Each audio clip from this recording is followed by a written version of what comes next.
Bueno, pues vamos a comentar sobre los nemátodos y también de manera muy rápida otros ecdysozoa. Los nemátodos son un grupo de vermes, de gusanos, de helmintos, eh, que son pseudocelomados y que ahora se sitúan, bueno, desde hace algunos años, se sitúan con otros fila dentro de la rama ecdysozoa. Y estos serían los Lophotrochozoa. Todos serían protostomados. Y bueno, dentro de esos ecdysozoa, ese nombre viene de ecdysis, que se refiere a muda, y es que estos grupos tienen una cutícula, por supuesto, externa, dura, que tienen que mudar en general para poder crecer. Y entonces, bueno, pues los artrópodos, creo que es conocido, las arañas, los crustáceos, etcétera, pues luego dejan su cutícula, su exoesqueleto o parte de su exoesqueleto, lo dejan, lo cambian, se salen de él, queda como una especie de cascarón. Muchas veces se observa muy completo. Tienen una línea por donde se rompe el exoesqueleto y salen y todo ese asunto, así que queda en general muy completo. Pero el punto es que tienen que mudar. Y entonces, pues aquí sucede que los perdón, los nemátodos, pues tienen que estar mudando y por supuesto también tienen una cutícula. Así que les comentaba que los pseudocelomados que alguna vez estuvieron juntos, eso ya fue hace tiempo, pues ahora están separados, y bueno, ahora están en el grupo ecdysozoa. Hemos visto ya esta imagen, que es exactamente lo mismo. Aquí están los ecdysozoa, los nemátoda, aquí están con los artrópodos, un poquito diferente la organización donde están los grupos, son propuestas distintas, pero en general el grupo ecdysozoa se mantiene en muchas propuestas, eh, y aquí está una más. En cuanto a la diversidad de este grupo, bueno, es uno de los grupos que más riqueza de especies tiene. Aquí se ve, es tanto como los moluscos, y hay autores que piensan que hay muchísimas más especies que esas por descubrir. Son de los organismos posiblemente más abundantes de la Tierra. En muchos suelos oceánicos son extremadamente abundantes, son muy pequeños y entonces, bueno, pues en un metro cuadrado se encuentran eh, prácticamente por millones en ocasiones. Y no solamente en el suelos marinos, sino otros ecosistemas. Pueden estar inclusive en algunos frutos, en algunas partes vegetales, en números considerables, como parásitos también de muchos insectos, de muchos organismos, y eso hace que pues sean bastante diversos. Y bueno, aquí está un hemátodo. Su estructura general es bastante parecida. Por supuesto que las especies, si estoy diciendo las especies son muchas, esto quiere decir que la diferencia que hay entre especies se debe a detalles, a veces son detalles bastante observables. Algunas especies tienen una serie de espinas en su cutícula y eso es fácilmente distinguible. Pero pues en muchas ocasiones hay que aclarar los organismos, hay que utilizar un buen microscopio para estar observando partes de la boca, diversas partes del cuerpo y a una estructura relativamente fina, pues ahí es donde se diferencian las especies, pero la estructura general del nemátodo pues es muy constante. Ahora, ya mencioné que entonces pues esos nemátodos están en el ambiente de vida libre, se dice, no parásitos, o a veces pueden estar asociados a parásitos como parásitos vegetales. Aquí está una raíz de una planta en donde los nemátodos llegan y con un estilete hacen un hueco, absorben el contenido y pues lógicamente son importantes plagas ahí del suelo, de los cultivos. Esta es una raíz sana, bastante diferente, ¿no? Por supuesto la planta pues será entonces también bastante diferente. Y hay pues bastantes ejemplos también de parásitos en animales, parásitos con diferentes ciclos de vida. En este en particular, por ejemplo, pues aquí están algunas fases larvarias en el exterior y luego ya pueden entrar a parasitar al humano o animales domésticos. Luego hablaremos de diferentes especies, pero bueno, son importantes porque están entonces en el medio natural como organismos de vida libre o pueden ser parásitos vegetales o pueden ser parásitos animales. Y este es solamente un ejemplo de cómo varían algunas estructuras, ¿verdad? Hacia la boca, ¿sí? Y esas estructuras van marcando diferencias entre las especies y entre lo que es ya parte del tubo digestivo. Puede haber diferencias en la cutícula misma, en fin. Entonces, a ese nivel, pues lógicamente es que van a estarse diferenciando las especies. Y bueno, algo muy importante de los nemátodos es su cutícula. Su cutícula es no solamente una cubierta dura, sino realmente tiene un papel fundamental en el modo de vida, en el modo de ser, en la razón de ser, en cómo son los nemátodos. Tiene una epicutícula.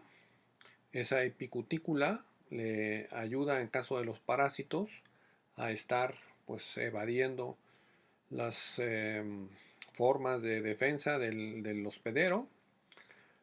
También le hace posible vivir en el tubo digestivo, en fin. Y luego tiene tres capas abajo de la epicutícula. Esas capas son segregadas por la primer capa celular que está aquí abajo. Estas están formadas principalmente de colágeno y otras sustancias. Y estas capas, aquí las dibujan, bueno, de este modo, relativamente simple, pero son fibras que entre estas dos capas, las líneas de las fibras van en diferente dirección, están entrecruzadas. Y bueno, eso va a ser importante para la función que tiene la cutícula, que bueno, si estoy diciendo que es muy importante en el modo de vida de la estructura misma de los nemátodos, pues es que no nada más pues es que los cubre, ¿no? Y punto, sino que realmente tiene una función importante que vamos a ir comentando. Este es un corte transversal de un nemátodo. Esta es la cutícula. Aquí ponen una sola capa, en realidad ya vimos son tres capas. Abajo de la cutícula está la epidermis. Esa epidermis puede ser sincitial en muchos casos y puede tener prolongaciones hacia el pseudoceloma. Aquí no se observan en general, pero bueno, esa es la epidermis celular y sincitial. Y bueno, estas células que están aquí son células musculares. Todos los músculos de un nemátodo son longitudinales. Y bueno, habrá que pensar cómo es que se mueve un organismo que solamente tiene musculatura longitudinal. Y si un organismo pues tiene este tipo de estructura, solamente tiene posibilidad de un movimiento hacia los lados. Se mueve curveando su cuerpo, ¿sí? Así que muchos nemátodos pues necesitan de un sustrato en donde ellos vayan avanzando, ¿sí? Y esa curvatura del cuerpo lo va impulsando, pero va pues haciendo presión sobre las paredes de ese sustrato y va avanzando. Algunos también pues prácticamente nadan, son acuáticos y están en el agua desplazándose. Sin embargo, su principal movimiento es entre el sustrato, entre granos, entre células de un tejido, y se van pues impulsando, apoyando en esos granos, en esas células, para que solamente con movimientos laterales vayan avanzando, porque solamente tienen musculatura longitudinal.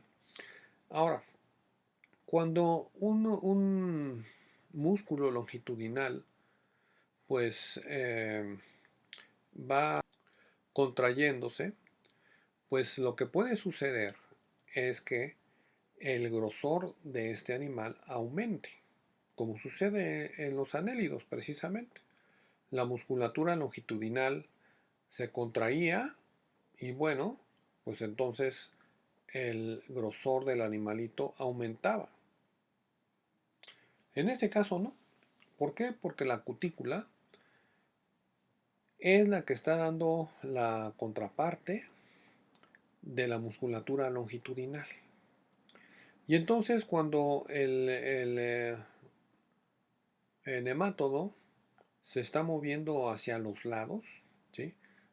Esa fuerza no se va, no se ocupa en que el animal pues crezca en su diámetro, sino simplemente en que se curvee y entonces pues provoque ese movimiento. Y es parte, bueno, de la importancia de la cutícula. Todavía vamos a hablar más de eso. Pero bueno, esto es musculatura. Tiene una disposición en 4 partes. Si ustedes se fijan, una parte, 2 partes, 3 partes, 4 partes. Y es que en el lado dorsal y en el lado ventral hay cordones nerviosos. Y hacia los laterales hay unos túbulos excretorios. No todos los nemátodos tienen esos túbulos. Pero bueno, aquí están los túbulos excretorios que están en muchos nemátodos y esto hace pues una división en 4 partes. Los nemátodos tienen características muy particulares, muy extrañas, y una de ellas es que las células musculares tienen prolongaciones hacia el nervio. Lo que ocurre en general en todos los demás animales, de alguna o de otra manera, es que los nervios van hacia los músculos y controlan a los músculos. Y aquí las células musculares son las que van hacia el nervio. Noten que estas prolongaciones pues están en un espacio vacío, bueno, un espacio sin células, solamente tiene agua. Todo este espacio entre todas estas estructuras es el pseudoceloma y está lleno de líquido. O sea, hace que los nemátodos tienen un esqueleto hidrostático. O sea, hace que este líquido está a presión. Y para que esté a presión es porque la cutícula está participando en darle esa presión. Esa es otra parte de esa cutícula, la importancia de esa cutícula. Y entonces, bueno, pues esta es una estructura una forma de pues comunicarse entre el sistema nervioso y el sistema muscular muy particular, única de los nemátodos. Habría también que aclarar que este es un pseudoceloma, ¿sí? Porque todos estos órganos están completamente libres, están nadando prácticamente en el líquido del pseudoceloma. Si esto fuera bueno, esto de hecho es un género que es Ascaris. Esta Ascaris es de los nemátodos más grandes, puede tener hasta unos 10-12 centímetros, así que el ancho supongo yo que estará por unos 8 milímetros. Y entonces se puede cortar y se puede prácticamente sacar todos estos órganos, están sueltos, excepto por algún lugar que se unen a la pared del cuerpo. Por ejemplo, el intestino, pues se une a la pared del cuerpo por la boca y también por el ano. Ahí sí están pegados. Pero todo el resto eh, del trayecto, todo el resto del intestino está completamente suelto, ¿sí? Lo pudiéramos tomar con una aguja de disección, jalarlo y solamente se detiene por la boca y por el ano.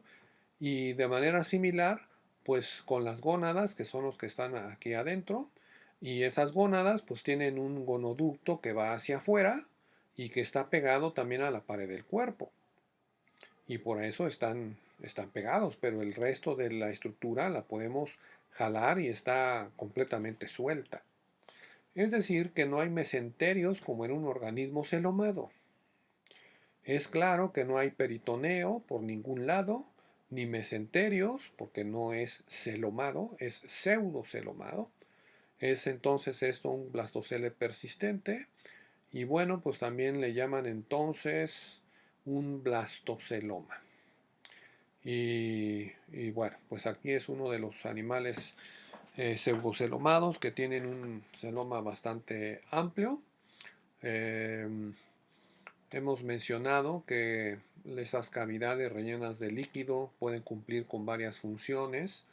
En la clase pasada estábamos viendo a los secúridos, que tienen un celoma en ese caso amplio, pero bueno, también tiene líquido y tiene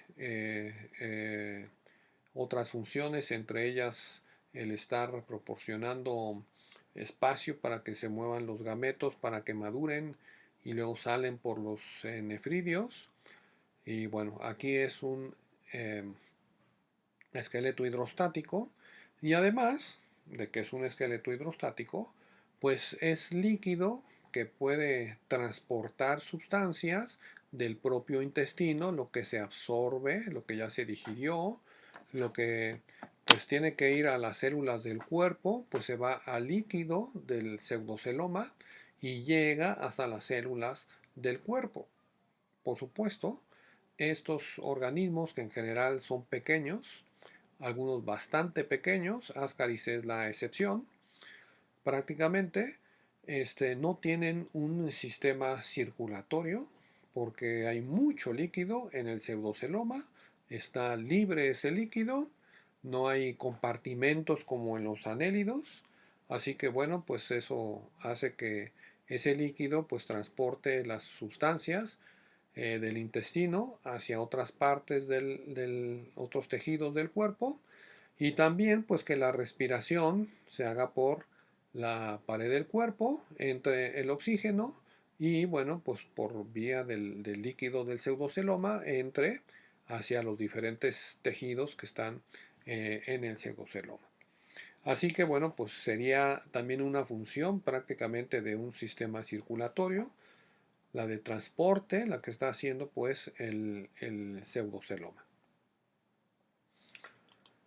Vamos a ver, aquí están esa historia de las células musculares que tienen prolongaciones que se unen hacia el cordón nervioso y bueno, pues ahí se van regulando su movimiento. Ahí se están señalando los eh, canales excretorios. No tienen entonces metanefridios. Eso es algo característico también de los distinto de los nemátodos. Y entonces, bueno, pues tienen un aparato excretor diferente. Oh. Luego, esta es la boca de un nemátodo, como se observa, y es curioso que en muchos casos la parte interna y hacia el exterior también tiene una simetría triangular, no bilateral. En algunos casos no es así la boca, pero bueno, aquí se observa perfectamente.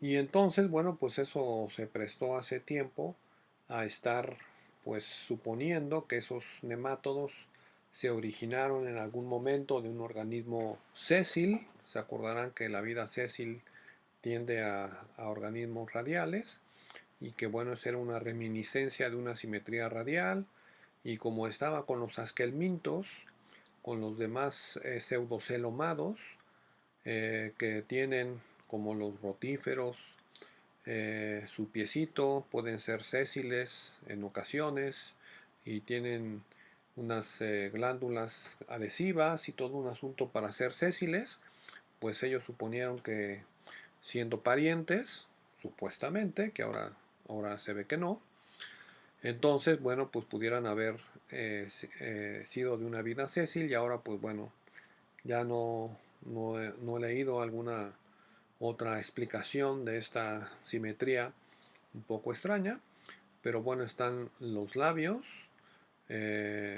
pueden tener dientes, como hay diversos tipos de alimentación en los nemátodos, pues entonces estas partes bucales varían dependiendo de su tipo de alimentación. Algunos que son depredadores o parásitos de animales, dependiendo también de qué se alimenten como parásitos, pues tienen unos dientes bastante amplios, bastante grandes, y bueno, están entonces los labios. Aquí hay unas depresiones que son los anfibios. Se piensa que son quimiosensitivos. Las papilas, que son prolongaciones táctiles. Y bueno, el modo de alimentación, pues hace que estas partes bucales varíen. Aquí hay unos pocos ejemplos. Este nemátodo es Ancylostoma, es un género que es parásito pero sanguíneo, perdón, un parásito intestinal que se alimenta de sangre y entonces pues ahí en el colon está sosteniéndose con la boca, con sus dientes y también causando daño en el epitelio para estarse alimentando de la sangre. Los labios que son de diferente forma, dientes que pueden ser más hacia la parte interna, algunos tienen un estilete, ¿sí?, que sirve en el caso por ejemplo de los nemátodos que son fitoparásitos, sirve para hacer un agujero en la pared celular y entonces absorben el contenido. También hay depredadores de otros animales que usan el estilete para perforar la pared del organismo que están depredando y también succionan el contenido y bueno, pues para eso les sirve ese estilete. Bueno, tienen que observar aquí en la parte del tubo digestivo que las primeras porciones del tubo digestivo son gruesas, son musculares y tienen entonces una faringe que puede tener varios bulbos faríngeos y eso es importante porque tienen que acordarse, tienen que ligarlo con este asunto de que adentro el animalito está a presión, hay líquido y está a presión. Entonces, si estamos diciendo que muchos se alimentan succionando, entonces, ¿cómo es que van a succionar algo si el interior está a presión? bueno, pues lo van a succionar con un buen aparato muscular, con una buena faringe muscular, y estos bulbos faringeos pues van a estar absorbiendo y luego impulsando el alimento por el tubo digestivo.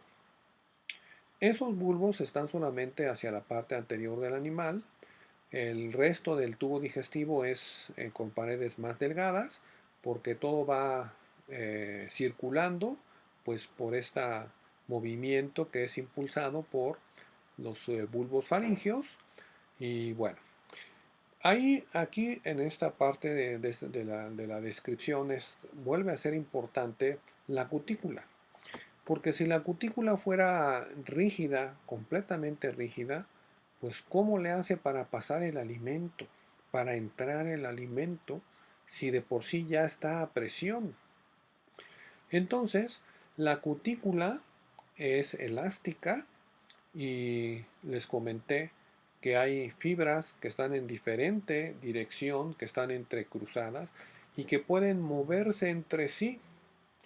Así que la cutícula, digamos la pared del cuerpo con la cutícula se puede abrir relativamente, ¿sí? Es poco lo que se abre, pero algo sí se abre.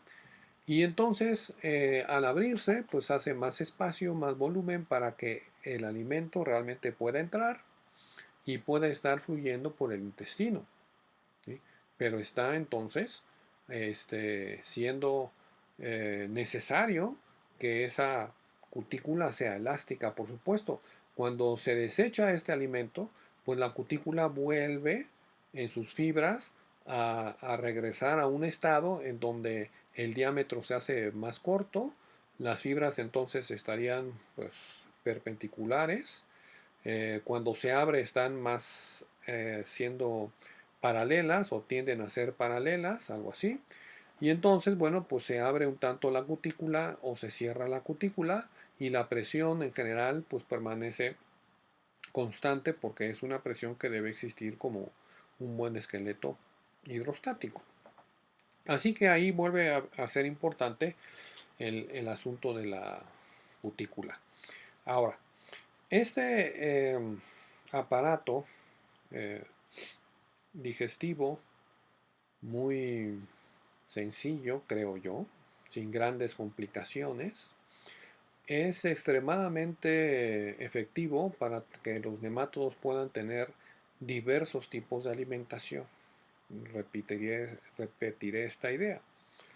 Algunos son depredadores, se alimentan de bacterias, de hongos. Estas bacterias y hongos son importantes pues en toda la cadena de detritos y entonces en el suelo terrestre y en los sedimentos marinos pues puede haber en algunos casos de los marinos una buena cantidad de cuestiones orgánicas y bueno, recordarán, hemos platicado que la buena parte de todo el mar, bueno, no se va la materia orgánica hasta el fondo y no se acumula, pero en algunos puntos locales habrá mucha materia orgánica y ahí son importantes las bacterias y los hongos porque son los que están descomponiendo. Y estos anélidos, y estos nemátodos que son muy pequeños, pues pueden estar alimentándose de esos organismos, por supuesto, que también son muy pequeños, y pueden estar participando de esta manera en las cadenas tróficas, pero dentro de la cadena de los descomponedores o interaccionando con la cadena de los descomponedores y bueno, pues ahí sacan la energía para volverla a insertar a las cadenas tróficas. Porque hay organismos que se alimentan, por supuesto, de nemátodos y es curioso que hay algunos hongos especializados en alimentarse de nemátodos. Eso supongo se los platicarán ahí en su materia de hongos. Entonces su alimentación es muy variada y al ser muy variada, pues entonces tienen diferentes puntos de importancia en la cadena trófica y ya quedamos que aunque son pequeños, son numerosos y bueno, pues entonces en general es un grupo bastante importante en ese sentido. Luego, son organismos la mayoría de ellos con dos sexos. Aquí está el macho, relativamente más pequeño, y se logra distinguir porque el extremo es curvo. A veces esta curvatura es más pequeña, pero se logra ver. Y en esa parte de la curvatura hay unos estiletes, se observan aquí. Aquí está el resto del animalito. Y esta es la hembra, que su extremo de la boca es relativamente no puntiagudo y el otro extremo es bastante puntiagudo. Bueno, así que eso hace distinguibles los dos sexos, aunque hay algunos pocos que son hermafroditas, pero la mayoría son con dos sexos separados. Y bueno, el macho en la cópula se coloca de esta manera hacia la hembra. eh, el poro genital de la hembra pues está hacia la parte media.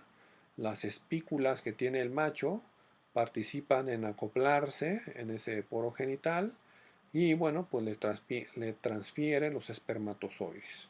Y esos espermatozoides pues son únicos también. O sea que ya llevamos varias características únicas de los nemátodos. Y la cuestión de por qué son únicos es que no tienen flagelo, más bien se mueven de manera como las amibas. Y bueno, pues estamos acostumbrados en general a pensar a los espermatozoides con flagelo, pues siempre hay la excepción. Y pues bueno, esta es una de las excepciones. Perdón, esta es la excepción en el reino animal. Me quedé pensando. Bueno, hasta aquí le dejamos, sea la introducción del grupo de los nemátodos. Vamos a después hablar sobre ciclos de vida de parásitos.